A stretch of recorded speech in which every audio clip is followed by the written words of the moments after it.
91.2 FM सुन रहे हमारे सभी श्रोताओं को मेरा नमस्कार। दोस्तों, मैं Monika Dwivedi, department of home science, Uttarakhand open university. दोस्तों, आपने बहुत बार सुना होगा कि जब भी बात होती है हेल्थ की, जब भी बात होती है न्यूट्रिशन की, या जब भी बात होती है बच्चों की, महिलाओं की, तो अक्सर ही एक वर्ड सामने आता है, कुपोषण, माल न्यूट्रिशन। तो क्या होता है कुपोषण, क्या किन कारणों से हो जाता है, इनको कैसे हमारे जो न्यूट्रिशनिस्ट हैं वो क्या कर रहे हैं इस दिशा में, इस चीज़ को दूर करने के लिए, कैसे महिलाओं और बच्चों को इन चीज़ों से सुरक्षित किया जा रहा है, क्या क्या इस फील्ड में काम हो रहा है। तो इसके लिए आज हम बात करेंगे हमारी गृह विज्ञान की ही साथी डॉक्टर प्रीति बोरा से। डॉक्टर प्रीति जी, आपका स्वागत है। धन्यवाद मोनिका जी। डॉक्टर प्रीति, आज हमारे जो श्रोता हैं वो जानना चाहते हैं कि क्या है कुपोषण, क्यों इस पे इतना चर्चा होती है, क्यों हो जाता है कुपोषण, और अक्सर ही महिलाएं एवं बच्चे ही इसका शिकार क्यों होते हैं। जी, सर्वप्रथम मैं 91.2 एफएम सुन रहे सभी श्रोताओं को नमस्कार कहूँगी। और बहुत ही गंभीर टॉपिक है कुपोषण। जैसे कि आपने बताया, महिलाओं और बच्चों, किशोरियों में ज़्यादातर देखने को मिलता है। बात हम यहाँ पर इस पर भी करेंगे, पर सबसे पहले मैं ध्यान आकर्षित करूँगी कि एग्जैक्टली कुपोषण हम किसको कहते हैं। जैसे नाम से ही आप जानते हैं, कुपोषण मतलब खराब पोषण या गलत पोषण, जो ऑप्टिमम न्यूट्रिशन नहीं है, जो उच्चतम या एक्यूरेट न्यूट्रिशन नहीं है, उसको हम कुपोषण कहते हैं। तो अगर टेक्निकल टर्म में कहें तो कुपोषण दो प्रकार का होता है, over nutrition and under nutrition. Over nutrition मतलब जब जो हमारे लिए रिकमेंडेड, जो प्रस्तावित जो न्यूट्रिशन है, हमारे लिए पोषक तत्वों की मात्रा है, उससे ज़्यादा हम अगर अंतर्ग्रहण करते हैं तो वह है ओवर न्यूट्रिशन। और इसका बहुत अच्छा एग्जाम्पल है मोटापा। जैसे आप ऊर्जा का सेवन ज़्यादा करते हैं, कैलोरी ज़्यादा इनटेक करते हैं, तो आप मोटे हो जाते हैं, तो वो एक तरह का कुपोषण है। यहाँ पर मैं ज़्यादा ध्यान आकर्षित करना चाहूँगी अंडर न्यूट्रिशन यानी कि अल्प पोषण के। अल्प पोषण वो होता है जब पोषक तत्वों की जो निर्धारित मात्रा हमारे लिए होती है उससे हम कम मात्रा में उसको ग्रहण करते हैं, तो इसको हम कहते हैं अल्प पोषण, जो मेन टाइप का कुपोषण है। इसके कई टाइप होते हैं, जैसे अति गंभीर कुपोषण और मध्यम गंभीर कुपोषण इसको कहते हैं। अति गंभीर मतलब जिसमें जो खासकर जो बच्चे होते हैं, जो बहुत ही अंडर नरिश्ड बच्चे होते हैं, जिनको पोषक तत्व बहुत ही कम मात्रा में मिलते हैं, वो इससे ग्रसित होते हैं। और इसमें जो बच्चे का वजन होता है, जो आदर्श वजन होता है, उसका 60% या उससे भी कम रह जाता है, तो उसको हम बहुत गंभीर कुपोषण की कैटेगरी में रखते हैं। और मध्यम कुपोषण भी खासकर भारत में मध्यम कुपोषित बच्चे आपको बहुत देखने को मिलते हैं, क्योंकि यहाँ पर एक बहुत बड़ा तबका ऐसा है जिसको बचपन से ही बहुत अच्छा पोषण नहीं मिलता है, और ये बच्चे जन्म की अपने जीवन के बहुत शुरुआत से ही कुपोषित रह जाते हैं। तो ये उस कैटेगरी में बच्चे आते हैं। और इस प्रकार के जो बच्चे होते हैं उनमें भविष्य में भी कई सारे रोगों का जोखिम बहुत ज़्यादा होता है। तो इनकी पहचान बताऊं मैं तो ज़्यादातर आपने देखे होंगे जो बहुत दुबले या अपनी उम्र से नाटे जो बच्चे होते हैं, जिनको हम वेस्टेड और स्टंटेड, इनको हम टेक्निकल टर्म बोलते हैं। वेस्टेड मतलब बहुत ही ज़्यादा दुबले, अपनी एज के बच्चों से जो दुबले बच्चे होते हैं, और स्टंटेड मीन्स अपनी एज के बच्चों से, साथ के एज के बच्चों से जो बच्चे नाटे या ठिगने रह जाते हैं, उनको हम कुपोषित बच्चे कहते हैं। ये एक कुपोषण की बहुत बड़ी पहचान है। इसमें बच्चा आपको सामान्यतः नॉर्मल दिखाई देगा, नॉर्मल खेलता, नॉर्मल एक्टिविटीज़ करता हुआ, पर वह सामान्य अपने बच्चों के सामान्य बच्चे जो होते हैं उनसे छोटा और पतला दिखाई देगा, तो वो बच्चा कुपोषित होता है। इसकी पहचान हम ऐसे करते हैं, जैसे इसके कई सारे टर्म्स हैं न्यूट्रिशन में, जिसको हम height for age, weight for height, ये सब टर्म होते हैं। हाइट फॉर एज वो होती है जो उस एज के बच्चों की जो हाइट होती है एप्रोप्रिएट, उससे कम होती है, तो इसकी पहचान हम वैसे करते हैं। वेट फॉर हाइट मतलब उस हाइट रेफरेंस जो हाइट होती है उससे कम वेट होता है, तो उसको वेट फॉर हाइट से नापते हैं। या वेट फॉर एज, उस एज के बच्चों का जो नॉर्मल वेट होता है या अप्रॉक्सीमेट वेट होता है उससे कम होता है, तो उसको वेट फॉर एज नापते हैं। एक पहचान और है इसकी, वो है ईडिमा को हिंदी में कहते हैं सूजन। कुपोषित बच्चों के हाथ पांव या उनका शरीर बहुत सूजा हुआ प्रतीत होता है। आपको अमूमन बहुत कुपोषित बच्चा जो होगा वो लगेगा ये तो बहुत मोटा बच्चा है, क्योंकि वो फूला बच्चा होता है। इसकी बहुत अच्छी पहचान है, जब आप उसके शरीर में अंगुली से अगर आप उसके शरीर को दबाएंगे तो जो जिस स्थान पर आप दबाएंगे, जब आप उससे अपना हाथ हटाएंगे तो वो एकदम से, जैसे नॉर्मली आप क्या करते हैं अपने हाथ अपने स्किन को अगर दबाते हैं तो एकदम से उसमें गड्ढा नहीं पड़ता। पर कुपोषण की बहुत बड़ी पहचान ये है, जब आप कुपोषित बच्चे के या कुपोषित जो भी व्यक्ति होगा उसके स्किन को अगर आप प्रेस करेंगे और आप छोड़ेंगे उस जगह को तो वहां पे गड्ढा रहता है और वो बहुत देर में नॉर्मल अपनी कंडीशन में आता है। तो ये एक कुपोषण की पहचान है, बहुत बड़ी पहचान है, जिसको हम गंभीर कुपोषण के अंतर्गत नापते हैं। तो ये कई सारे जनरल तरीके हैं जिनसे हम पता कर सकते हैं कि जो पर्टिकुलर जो व्यक्ति है या बच्चा है वो कुपोषित है या नहीं। और भी कई सारे इसके जो न्यूट्रिशनिस्ट यूज करते हैं, जैसे वेट और हाइट तो हम लेते ही हैं, और कई सारे स्केल्स होते हैं जिससे हम जो हमारी कुहनी से कंधे के बीच का जो भाग होता है, जिसको हम मिड अपर आर्म सर्कमफेरेंस कहते हैं, या ऊपरी बाह का मध्य का हिस्सा, आपने देखा होगा कि यहाँ आपके बाह के जो कोहनी और कंधे के बीच का जो भाग होता है उसकी जो स्किन होती है वह दुबले होने के साथ कम होती रहती है और मोटे होने के साथ सबसे ज़्यादा फैट आपका वहाँ पे इकट्ठा होता रहता है। तो उसकी गोलाई को हम नापते हैं। उसकी गोलाई को नापने के कुछ स्टैंडर्ड्स होते हैं। उन स्टैंडर्ड से अगर वो कम होता है या ज़्यादा होता है तो उसको भी हम पोषण से संबंधित माप मानते हैं। और बच्चों में अगर ऊपरी मध्य भाग की जो परिधि होती है, जो उसका घेरा होता है, वो 115 मिलीमीटर से नीचे होता है तो वह एक कुपोषण का स्पष्ट संकेत होता है। इस जो कैलिपर होता है इसमें कई सारे कलर्स होते हैं, ग्रीन, रेड, ऑरेंज। अगर वो गोलाई नापने में रेड कलर में अगर आ रहा है तो वो गंभीर कुपोषण है, ऑरेंज में आ रहा है तो मध्यम, और ग्रीन में आ रहा है तो बच्चा हेल्दी और नॉर्मल है। तो इस तरीके से भी हम कुपोषण का मापन कर सकते हैं। जी प्रीति जी, मुझे लग रहा है बिल्कुल निश्चित तौर पे श्रोताओं को बहुत अच्छे से समझ में आ रहा है। और क्योंकि कुपोषण जैसे कि एक बहुत ही गंभीर समस्या है हमारे स्पेशली गांव वाले पिछड़े हुए इलाकों की, वहां पे तो शायद लोगों को पता भी नहीं होता कि कुपोषण नाम का भी कोई टर्म होता है। जैसे आपने बताया कि अधिक खाना, मोटापा भी एक कुपोषण है। कुपोषण मतलब केवल कम खाना खाना या वो नहीं है, कमी होना ही नहीं है। अच्छा प्रीति जी, जैसे आपने बताया कि खाने में जो आपके न्यूट्रिशन, जो भी आप न्यूट्रिएंट्स ले रहे हो, उनकी मात्रा का अधिक या कम हो जाना, एक तो ये कारण है कुपोषण का। इसके अलावा और क्या क्या कारण हैं, क्या इनके और लक्षण हो सकते हैं, और हमारे शरीर पे कुपोषण के कौन कौन से गलत प्रभाव कुपोषण जो है वो छोड़ के जाता है?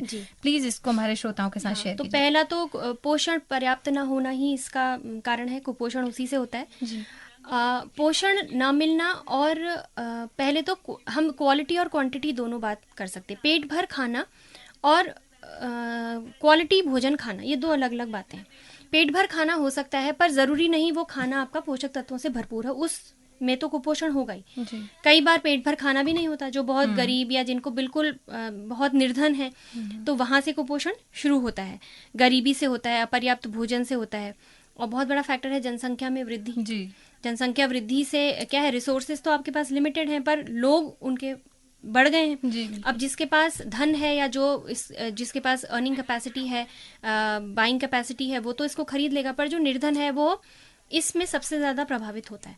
उन लोगों को रिसोर्सेज तो लिमिटेड हैं पर जनसंख्या वृद्धि होने की वजह से वही रिसोर्सेज बढ़ जाते हैं, ज्यादा लोगों में बढ़ जाते हैं। आप ये सोचिए, वही खाना पहले जो 1 को मिलता था वो अब 10 को मिलेगा, तो ऑब्वियसली उसकी क्वांटिटी कम हो जाएगी। तो यहाँ से कुपोषण शुरू हो जाता है जी। बहुत बड़ा फैक्टर जनसंख्या वृद्धि के साथ फिर है परिवार का आकार। लोगों में जनसंख्या नियंत्रण को रोकने या उसको नियंत्रित करने के उपायों के बारे में जानकारी न होना भी कुपोषण का बहुत बड़ा रीजन है। इतनी जानकारी, लोग इसको बहुत ऐसे रिलेट नहीं कर पाते कि बच्चे ज्यादा होंगे, खासकर जो मजदूरी या ऐसा वाला तबका होता है, वो लोग सोचते हैं कि जितने ज्यादा लोग होंगे, जितने ज्यादा हाथ होंगे, उतनी ज्यादा कमाई होगी, पर ऐसा नहीं होता। कम लोगों का गुणवत्ता पूर्वक काम करना ज्यादा जरूरी है, ज्यादा लोगों में गुणवत्ता ना आना से, ठीक है। कम, अगर आपके घर का आकार कम होगा तो जितना आप अर्न करेंगे वो अच्छे से यूज होगा, स्वस्थ हृष्ट-पुष्ट बच्चे होंगे और वह आगे जाके अच्छा काम करेंगे, ये सोच होनी चाहिए। और परिवार में भोजन का असमान वितरण, जैसे बहुत ही ऑब्वियस है, महिलाओं और पुरुष में असमान वितरण होता है। किसी भी तबके में मैं देखूं, अगर ये तो खैर हायर क्लासेस लोअर क्लासेस में भी होता है, मेल पोर्शन हमेशा ज्यादा होता है फीमेल पोर्शन से, या फिर मेल का क्वालिटी खाने की ज्यादा होगी अच्छी फीमेल के कंपैरिजन में। ये आप हर तबके में देख सकते हैं। तो ये भी एक कुपोषण का कारण है। जो आपने पहले क्वेश्चन किया, क्यों महिलाएं इससे ज्यादा प्रभावित हो, तो महिलाओं के कुपोषित होने का सबसे बड़ा रीजन ये है कि वो अपने लिए शेयर कम रखती हैं, या वो उतना गुणवत्ता वाला भोजन नहीं खाती हैं जितना उन्हें खाना चाहिए। चूंकि प्रजनन क्षमता सिर्फ महिलाओं में है जी, बच्चे पैदा करना महिलाओं का ही वो है, उन्हीं की क्षमता है।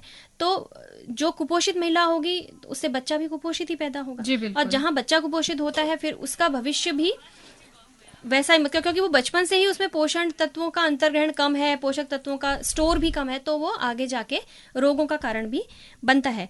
फिर पसंद नापसंद भी है। बच्चे, आजकल के बच्चे, जो हमारे बच्चे जैसे हम बात कर ले, फल सब्जियों में कोई इंटरेस्ट नहीं है उनका, बच्चों का इंटरेस्ट फास्ट फूड में है, बिल्कुल, वहां से कुपोषण शुरू होता है जी। और या फिर बच्चों में तो शायद जागरूकता है ही, जागरूकता भी नहीं है इस चीज की, कौन सी चीज अच्छी चीज। और संक्रमण इसका एक बहुत बड़ा कारण है, जैसे कृमि संक्रमण या जो पेट में कीड़े जिसको हम आमतौर पे कहते हैं, वो भी कुपोषण का कारण होता है।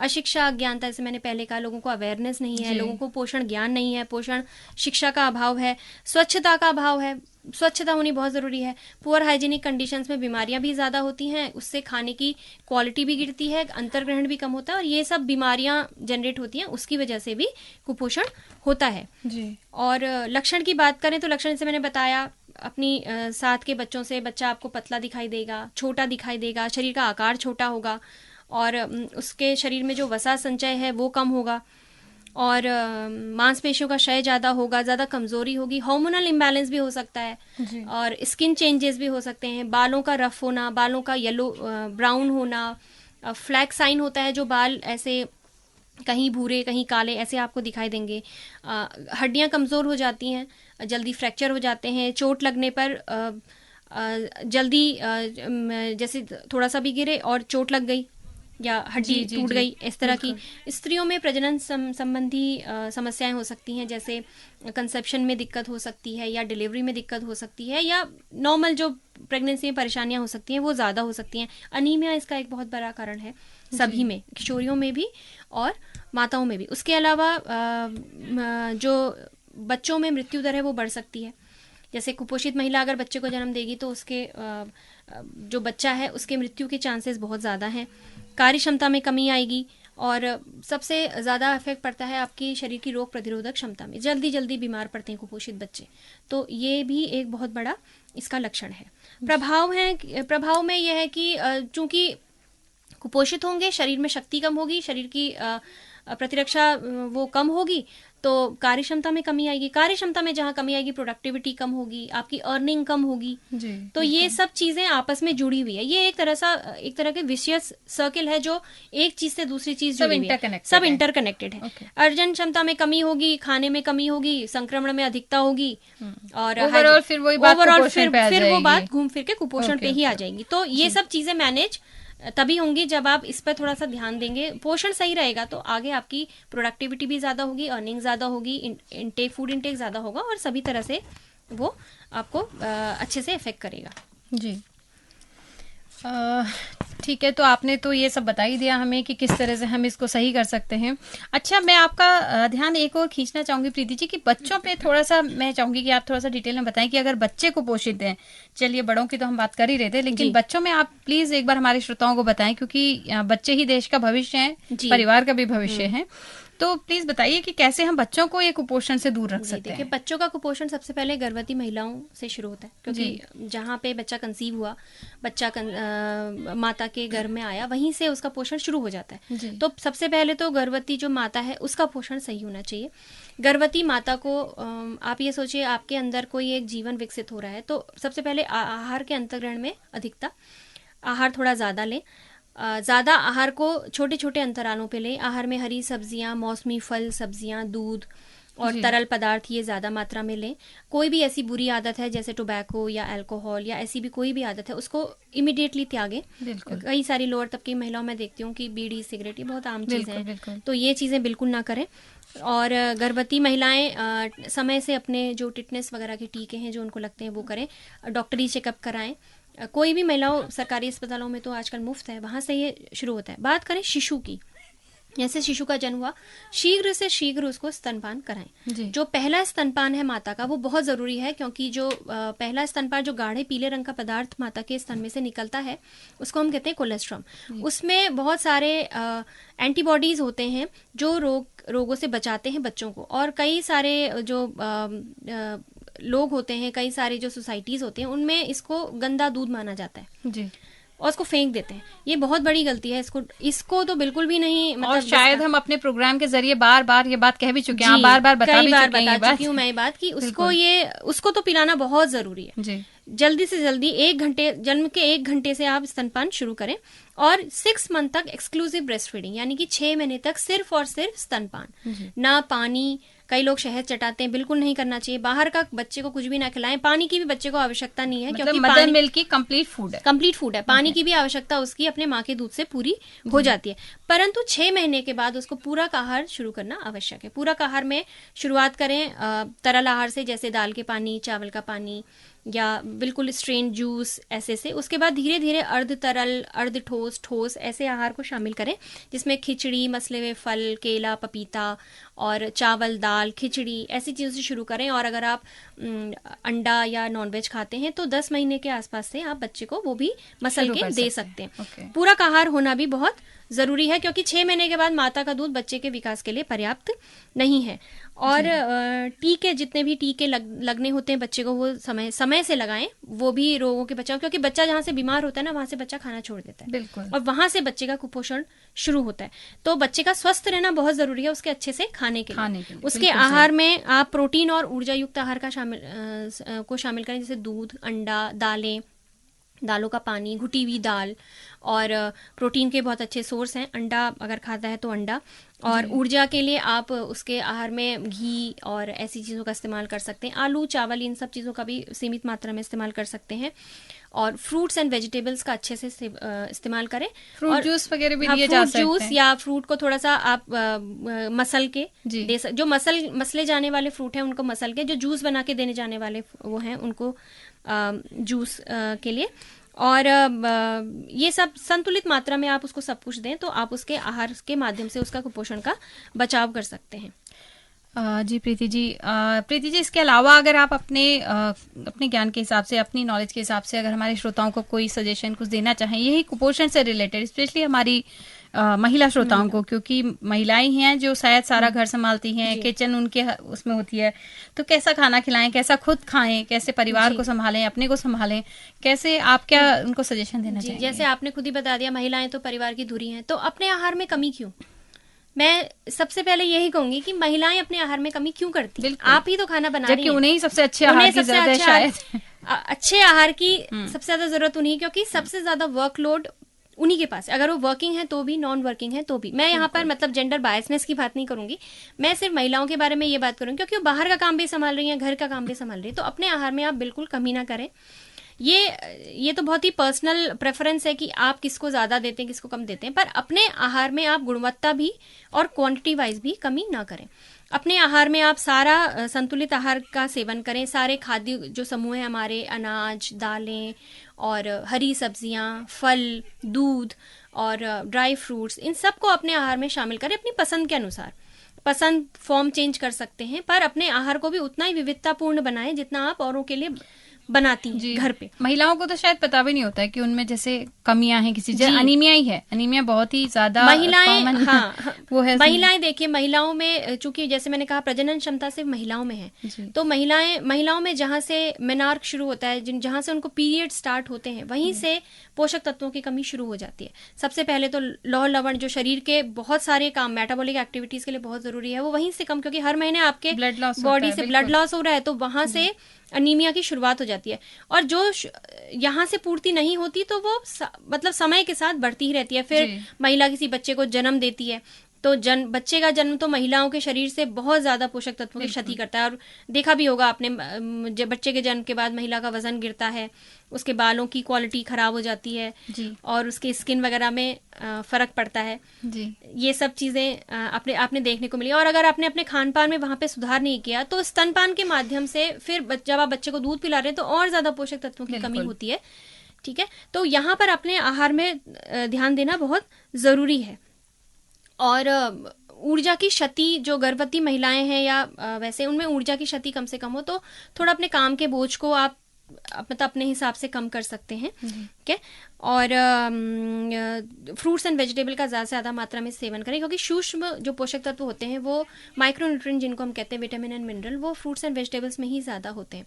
और इनकी कमी बहुत कॉमन है, बहुत मतलब बहुत सारी जो बीमारियां हैं वो माइक्रोन्यूट्रिएंट्स की कमी से ही होती है। तो आहार में मौसमी फल और सब्जियों का बहुत अच्छे से उपयोग करें। और बहुत ज़रूरी है महिलाओं में पोषण शिक्षा देना। पोषण शिक्षा का अभाव में महिलाएं अपने पोषण पे ध्यान नहीं देती हैं। तो पोषण शिक्षित होना भी और पोषण के आधार पर शिक्षित होना, ये दोनों ही चीज़ें बहुत ज़रूरी हैं। थोड़ा बहुत ज्ञान हो कि कौन से पोषक तत्व हमारे लिए ज़रूरी हैं, किन पोषक तत्वों से हमें क्या क्या लाभ हो सकते हैं। उसके अलावा वो पोषक तत्वों के अच्छे खाद्य स्रोत कौन से हैं, कौन से हमारे बजट में हैं, इनके माध्यम से हम अपने पोषण को सुधार सकते हैं।